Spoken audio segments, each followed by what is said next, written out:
Hello New Zealand, I'm Philip Duncan. We've got some windy weather on the way and some wintry weather as well as a southerly roars its way northwards along with a strong westerly. The westerlies are likely to reach gale force at times around places like Auckland and Northland, Bay of Plenty and the ranges around the North Island, as well as some coastal parts of the south, and rain and snow in the mix as well. So it's a truly wintry setup. In saying that, it's all gone pretty much by Thursday, Friday, so it's not going to be lingering around. Here is the animated wind map for Tuesday. Look at this deep low. It's growing and it's getting deeper. It's also moving away, and it's the moving away part of it that's now bringing in these windy conditions around the North Island. You can see those westerlies there, and this is the change that is moving up, coming for Wednesday around the North Island. So windy day today, and as we look at the setup for Wednesday, you can see that change coming through to the North Island.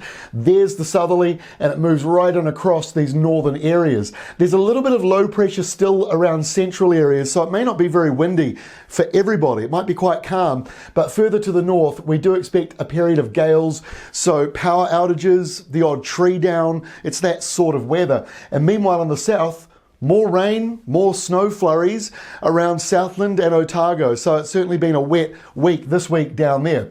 So let's have a look at the close-up for northern parts of New Zealand as we go through Wednesday. This is that windy change. You see what I mean by sort of in this area here?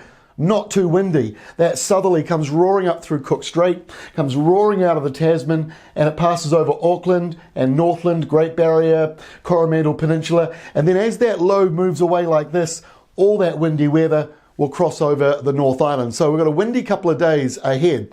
By the way, if you need more information, go to our Weather Watch homepage or the news section of our app. This story right here, severe weather risk for New Zealand. There are 8 maps, including this wind map and many others, snow and rain and all that sort of stuff. So you'll find that information there.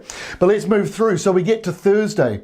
Most of the weather, you know, the rain, the snow and the gales is moving out to sea as we go through Thursday. So it's pretty messy around the Chatham Islands, wintry weather there, Banks Peninsula, around coastal Wairarapa, Mahia Peninsula, those areas, all likely to be pretty windy and wintry. The dark blue line means it's still a pretty cold day, but in saying that, while Wednesday does lean a little colder than average, there's still many places that don't go below average. It really does make you understand how much warmer than normal we've been in most of the days lately. So we get a cold change and it sort of gets colder than normal, but not much. So this is a cold change, but it's not as cold as it could be.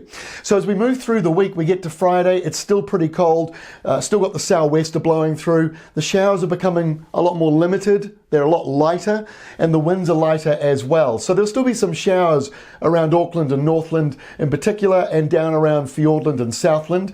And then as we go in towards the weekend, the high rolls in, and there's another high behind it. This low in the middle is barely a low. So these two high pressure systems are likely to join up and bring us some very settled weather over the next week and a half, and leaning drier than average in most places. So Saturday, you'll actually start to notice a subtropical change building in the lower South Island. That will help lift your temperatures. And on Sunday, we've still got a subtropical breeze coming down. We've got this weird sort of low pressure system in the middle there. We've still got to wait a couple more days to see exactly what goes on there, but these two highs are both pretty powerful. So with that in mind, the rainfall is limited, but some areas like Fiordland and Southland, you've still got showers, as does the Western North Island. That's all from me. We'll see you again tomorrow with the latest.